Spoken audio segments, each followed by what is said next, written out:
সংগ্রামী সহযোদ্ধা শরীফ ওসমান হাদির মৃত্যুর খবর গোটা দেশের মানুষকে ব্যথিত করেছে। আজকে তার দাফন কাফন সম্পন্ন হয়েছে। তো শরীফ ওসমান হাদির মৃত্যু দেশের শিশু, কিশোর, আবাল, বৃদ্ধ, বনিতা সব শ্রেণীর মানুষের মনে দাগ কেটেছে। সবাই মর্মাহত হয়েছে।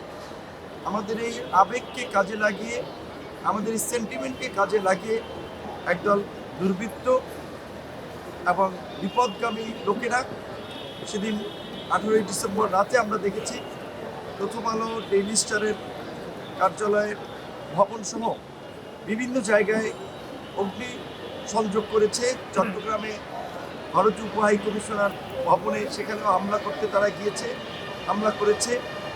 ঢাকা সহ দেশের কয়েকটি জায়গায় এরকম কিছু ঘটনা ঘটেছে।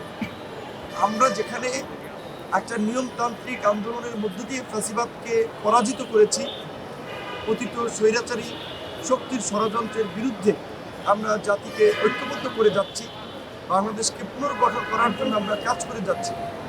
ঠিক সেই সময়ে বিশ্ব দরবারে বাংলাদেশ সম্পর্কে একটা নেতিবাচক বার্তা দেওয়ার জন্য এই আমাদের সংগ্রামী বীর ওসমান হাদির মৃত্যুর থেকে জনগণ এবং বিশ্ববাসীর দৃষ্টিকে অন্যদিকে নেওয়ার জন্যই মূলত এই বিপদগামী লোকেরা এই ঘটনাটি ঘটিয়েছে। যে বাংলাদেশের দুটো স্বনামধন্য পত্রিকা প্রথম আলো এবং ডেইলি স্টার তাদের কার্যালয়ে এইভাবে অগ্নিসংযোগ করেছে এবং আমাদের পরিচিত অনেক সাংবাদিক এবং যারা শুধুমাত্র সাংবাদিক নয়, মানবাধিকার কর্মী হিসেবে কাজ করেছে খুনের বিরুদ্ধে, দেশের পাশাপাশি বিদেশি বন্ধুদের কাছেও আমাদের উপরে চলমান অত্যাচার, নির্যাতন, ফেসিবাদের সময় সেগুলো তুলে ধরার চেষ্টা করেছে। সেই সমস্ত সাংবাদিকরা যখন কান্নাজড়িত কণ্ঠে ফোন দিয়েছে, ভাই আমরা আটকা পড়েছি, তখন আমরা নিজের আসলে লজ্জিত হয়েছি যে আমাদেরকে বাঁচান, এই কথা যখন বলেছে। যেখানে আমরা বাংলাদেশকে পুনর্গঠনের পথে হাঁটছি, সেই সময়ে অগ্নি সংযোগ, নাশকতা কিংবা কোথাও মানুষকে পিটিয়ে হত্যা করা, মাজার ভাঙচুর করা, এই ধরনের ঘটনাগুলো সম্পর্কে, বাংলাদেশের জাতি সম্পর্কে বিশ্ব দরবারে একটা নেতিবাচক বার্তা দেয়। যেখানে ডক্টর ইউনূসের নেতৃত্বে অন্তর্বর্তীকালীন সরকার, আমরা মনে করি যে সমগ্র জাতিকে ঐক্যবদ্ধ করে নতুন বাংলাদেশ বিনির্মাণের পথে এগিয়ে যাচ্ছে।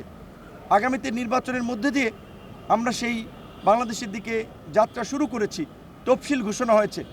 ঠিক সেই সময়ে এই দুটো পত্রিকা অফিসই নয়, বাংলাদেশের বরেণ্য সাংবাদিক ফেসিবাদের বিরুদ্ধে সবসময় সরব কণ্ঠস্বর, আপনারা দেখেছেন নিউজ সম্পাদক নুরুল কবিরের মতো ব্যক্তিকে হেনস্থা করা হয়েছে, লাঞ্ছিত করা হয়েছে। আমরা মনে করি যে এগুলো একটা দুষ্ট চক্রের কাজ। এই চক্রকে খুঁজে বের করতে হবে। আমাদেরকে মনে রাখতে হবে এখন অগস্ট মাস না, যে 2024-এর জুলাই গণ অভ্যুত্থানের পরে অগস্টের এই বিপ্লব এবং এই বিক্ষুব্ধ জনগণ কোনো কোনো জায়গায় ক্ষোভে উদ্বেগ করে ভাস্কর্য ভাঙচুর করেছে, কোথাও একটা হামলা করেছে, সেটা একটা ভিন্ন বিষয়। সেই খুব বিক্ষুব্ধ জনতার সেই সময়ের যেই প্রেক্ষাপট, সেটি আর আজকে 15 মাস একটা অন্তর্বর্তীকালীন সরকার, এই প্রেক্ষাপটটা এক নয়। কাজেই যারা এগুলোকে কাজে লাগিয়ে ফায়দা হাসিল করতে চায়, তাদের বিরুদ্ধে আমাদেরকে সতর্ক থাকতে হবে, সচেতন থাকতে হবে।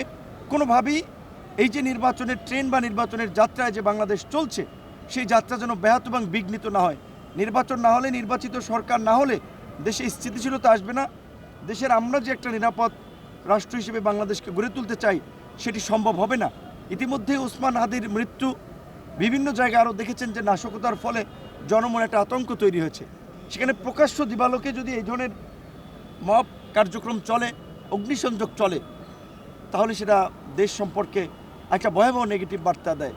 আমরা মনে করি যে গণমাধ্যমের উপরে এই আক্রমণ দেশের গণতন্ত্রের জন্য অশনি সংকেত, দেশের আইন শৃঙ্খলা পরিস্থিতির দুর্বল অবস্থার বহিঃপ্রকাশ।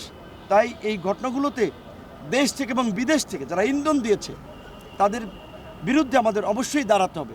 এই দেশে আমরা থাকি, ফ্যাসিবাদের সময় দেশ থেকে আমরা লড়াই করেছি, এই দেশটাকে আমরা ধারণ করি। কাজেই বিভিন্ন রাজনৈতিক দলের নেতাকর্মীদেরকেও আমরা বলবো যে কারো উস্কানিতে, কারো প্ররোচনায় যেন আমরা দেশের মধ্যে একটা অস্থিতিশীলতার পরিবেশ তৈরি না করি। ধন্যবাদ।